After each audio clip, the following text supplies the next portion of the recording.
Hey guys, what's going on? Professor here, and today I'm coming at you with the next installment of the top 10 best LEGO Star Wars sets. Today we're going to be checking out the best sets from the year 2014. And this year, it definitely did start getting a little bit difficult to put together this list just because of the amount of sets. There are a ton of sets this year, and from now on. But as always, this is just my opinion, so you don't have to agree with everything that I put in this list. But if you do enjoy, don't forget to go down there, smash that like button. If you want to support the channel, please subscribe.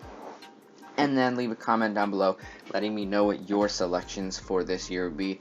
But with that all out of the way, let's jump straight into it at number 10, where we have set number 75040, General Grievous's wheel bike. This one sold for $25, came with 261 pieces, so fairly priced right here. You get the two minifigures, Obi-Wan and General Grievous. This is kind of like when they're fighting on that platform by Grievous's ship. You have that little Magna Guard staff. You have Obi-Wan Kenobi with a blaster that he uses to ultimately defeat him. And overall, I think that the wheel bike does have very nice detail. It is a huge improvement from its original version, but it is just kind of one of those weird oddball sets that I personally don't have any great attachment to, but I did really love some of the pieces that they used and the overall design of the Grievous wheel bike. So that's really why I put this one here at number 10. Moving on to number 9, we have set number 75048, the Phantom. This one sold for $25, comes with 234 pieces, So once again, fairly priced here, I feel like. You get the two minifigures here, Chopper and Ezra. And then Ezra also gets the second helmet piece there for his head. This is a very simple design of the Phantom here from the Star Wars Rebels TV show. This can actually connect with the Ghost set that will be coming up later on the list, so those two sets can actually connect together. You have the spring-loaded shooter up there on the top. Pretty small set, not a ton going on. I do like the basic color scheme. You kind of have the white with the splashes of yellow. I really do like that. Then you also have some dark gray in there. This is very basic design, but I think it executes it very well, coming with some nice minifigures, and that's why I put this one at number 9. So moving on to number 8, we have set number 75046, the Khorasan Police Gunship.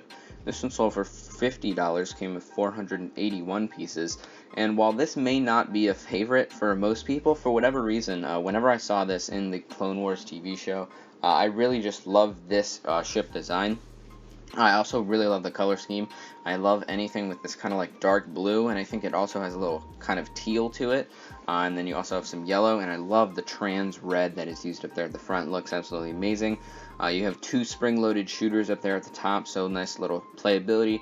And you also have a little interior area where you can store some of the clone troopers. You get two Phase 2 shock troopers that are exclusive to this set. And then you also get Ahsoka Tano and Anakin Skywalker. So great slew of minifigures. In my opinion, a greatly designed ship that allows for storage, and you also have some playability, and that's why I put this one at number 8.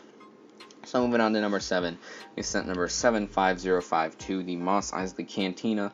This one sold for $70, came with 615 pieces, and while this may be higher on the list for some other people, this is much more of a playset in my opinion, and it's just not something that I personally love. Not that it's a bad set, but in my opinion, there are other sets that this year that are better. This one does come with a ton of minifigures though. You get Han Solo, Greedo, Luke, Obi-Wan, you get a Sand Trooper, and then you also get the three, they're called Bith musicians. You can see them there. They each do get their own different instrument. That was a nice touch, though, having those in there. This is the largest, Mos Eisley Cantina set, because you also get that land speeder included. You get a dewback and the Sand Trooper. So they definitely did include a lot of things in this set, and I really do like that. But in my opinion, this being much more of a play set, it just doesn't really appeal to me, and that's why I put this one at number 7. So moving on to number 6, we have set number 75058, the MTT. This one sold for $90, came with 954 pieces, and for most people that I know of, this set is not very good. You get 7 regular droids included. You get a droid pilot, Obi-Wan, Qui-Gon Jinn, a PK-4 droid, which I believe is just to drive the MTT I don't know though. And then you also have a Naboo security guard. The MTT that was released in 2007 is much better than this. This is a severe downgrade. You get far less droids in this one. It's really sad. For only $10 extra back then, you do get some spring-loaded shooters. Obviously, all the like panels and everything does open on this, but there's just not nearly as much storage for droids. Overall, it's just not as good of a set, and I was honestly really disappointed when this one came out. I was really hoping for something a little bit better. But there's not really much here to talk about. The design is nice. Like I said, you got a spring-loaded shooter, but overall, there's not really much going on. You do get a STAP included, so I guess that's kind of nice. But in my opinion, a very poor set released this year. That's why I put this one at number 6. Moving on to number 5, though, we have set number 75054, the AT-AT. This one sold for $110, came with 1,137 pieces. Another set that might be higher on people's lists. This one coming with 2 Snow Troopers, an AT-AT driver, General Veers, and a Snow Trooper commander. For whatever reason, the design of the AT-AT, in my opinion, this year was just off. That middle section is just kind of weird to me. I don't like how the very middle of the middle is kind of like sticking up, and it just doesn't look very uniform. And then I feel like the head looks too large for the body.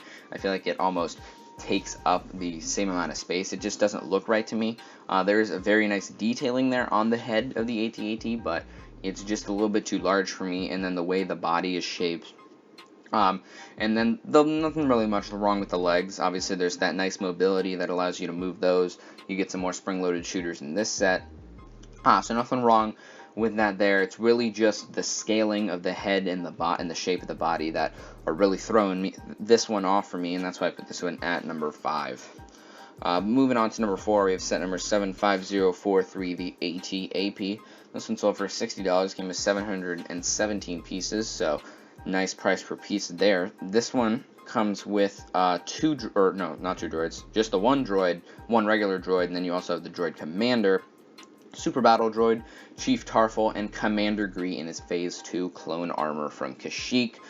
This AT-AP is a very simple design. It's almost exactly the same as every other AT-AP that was released, but I really like it. I think it's executed very well. This one does make some minor improvements over the original version from, I believe, either 2005 2006.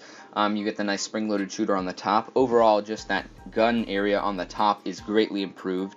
For the most part, everything else does stay the same. It's a very simple design there on the legs. Obviously, you can retract that front leg back up into the AT-AP, or you can have it out to make it kind of like stationary, or like I said, you can retract it if you want it to kind of move around. The panels on the side of the AT-AP do open on each side, and you have some access to the interior there. But overall, pretty simple design in terms of what the AT-AP original version was and what this one is. Not much changed, but there were some nice minifigures included. I do like how they have some droids in this one as well.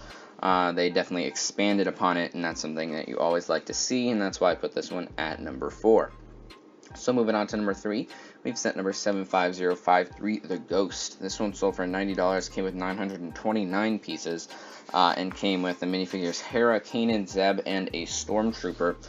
This may not look familiar to some people, as this only appeared in the Star Wars Rebels TV show, and this is probably my favorite ship from that show, and maybe in my top 5 overall. I absolutely love the design of the Ghost for whatever reason. Immediately once I saw this, it was just super captivating. You have plenty of playability here in terms of where you can put your minifigures. Obviously, you have the cockpit area, then you have a gun on the bottom, you have a gun on the top. Obviously, you don't have anything to shoot off from those sections. There are some spring-loaded shooters underneath, but from those like gun sections, there's nothing to actually shoot off, so as long as you can make the sounds with your mouth, you're good. I did think it was a little weird for, you can see Zeb there, he's kind of holding like a lightsaber piece with 2 guns sticking out of it. He's supposed to have like an electric staff weapon similar to a Magna Guard, so I don't know why they included that. That was a little weird. It does not represent his weapon very well at all.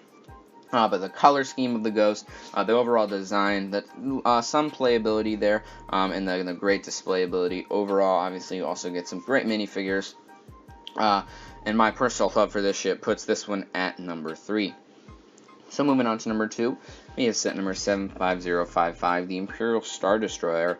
This one sold for $130, came with 1,359 pieces. Minifigures included in this one, you get 2 Stormtroopers, Darth Vader, an Imperial Navy Trooper, Mouse Droid, an Imperial Officer, and an Imperial crew member. Overall, I think that this is a very sleek looking, very nicely designed Imperial Star Destroyer, just like a lot of sets from this year who have more spring-loaded shooters. I do wish, though, on the outside, similar to the 2006 version, I feel like they didn't put a lot of detailing in terms of like weaponry and stuff. They do have some turrets kind of towards that back middle section, but it kind of looks barren everywhere else. I do like how they added some nice detailing there with the coloring and everything up by the bridge, and then you also have some guns over there, but overall there's not a lot of detailing of the outside. You can take that like middle piece off and then open it up, so obviously it's very nice to see an interior there. Not super expansive, but they give you a nice area to work with. You also do get the little Emperor Palpatine hologram piece, so that's nice to see. But a little lack of detail here kind of puts this one a little lower. Maybe could have been higher up on this list at number 1, but just not enough detail there for me, and that's why I put this one at number 2. Well, moving on to number 1 for this year, we have set number 75059, the Sandcrawler. This one sold for $300, came with 3,296 pieces, and for most people, this is an absolute no-brainer. This set is absolutely amazing and is a huge improvement on the original UCS Sandcrawler. There's so much detail packed into this thing. You can open up the cockpit area. There's just detail everywhere. Comes with a crazy number of minifigures here. I believe it's 14. You get R5-D8, R2-D2, Luke Skywalker, Owen Lars. You get 4 Jawas, a Treadwheel droid, a generic R2 unit, C-3PO, Gonk droid, a mini Treadwheel droid, and then an R1 series droid. So an absolutely crazy number of minifigures here, and for being a set that is obviously going to mainly be for displayability here as it's UCS, this does come with a ton of playability features. Obviously you have that little cart that can roll out, that little tan panel on the side, it's pretty easy to see there. That can actually open up, and you can kind of move droids in and out through there. That's also very nice. Obviously, the little front part can open. That's shown in this scene. There's a way that you can crank that open and closed. Overall, I think that they added just the right amount of playability for this UCS set that doesn't distract you from the fact that it's kind of supposed to be, I guess you could say, for display. I don't know how the treads work on the bottom. I want to say that they actually work pretty well, but I could be thinking of the wrong set. I do believe that they might be a little shaky, but other than that, I think that this set is absolutely amazing. Like I said, the detail plus the playability puts this one at number 1 on my list for this year.